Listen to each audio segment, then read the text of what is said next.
લક્ષ્ય ન્યૂઝ, એક નજર, એક લક્ષ્ય.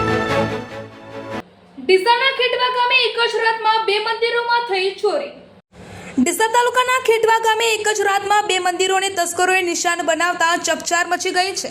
તારીખ 3/8/2026ની વહેલી સવારે નરસિંહભાઈ ગોગા મહારાજના મંદિરે પૂજા કરવા પહોંચ્યા હતા ત્યારે મંદિરનો દરવાજો તૂટેલી હાલતમાં જોવા મળતા તેમણે તેમના ભાઈ નવઘણભાઈને જાણ કરી હતી. ત્યારબાદ મંદિરની તપાસ કરતા ગોગા મહારાજની કુલ 9 મૂર્તિઓ નાના મોટા 30 છત્ર તેમજ દાનપેટી ગાયબ હોવાનું સામે આવ્યું હતું. થોડા દૂર બાવળોની ઝાડીમાંથી દાનપેટી તૂટેલી હાલતમાંથી મળી આવી હતી.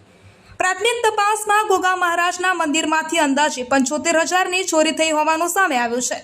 આ ઉપરાંત ગામમાં આવેલા મેલડી માતાજીના મંદિરમાં પણ તસ્કરોએ ચોરી કરી હતી. ત્યાંથી છત્ર તથા ચાંદીની વીંટીઓ સહિત અંદાજે 12,000ની ચોરી થઈ હોવાનું જાણવા મળ્યું છે. આમ એક જ રાતમાં બે મંદિરોને નિશાન બનાવી તસ્કરોએ કુલ 87,000ની ચોરી કરી ફરાર થઈ ગયા હતા. આ ઘટનાની જાણ થતાં જ ભેલડી પોલીસને ફરિયાદ આપવામાં આવી છે. ફરિયાદના આધારે પોલીસે અજાણ્યા તસ્કરોને ઝડપી પાડવા તપાસનો દોર શરૂ કર્યો છે. અહેવાલ વિક્રમસિંહ રાઠોડ, ભેલડી.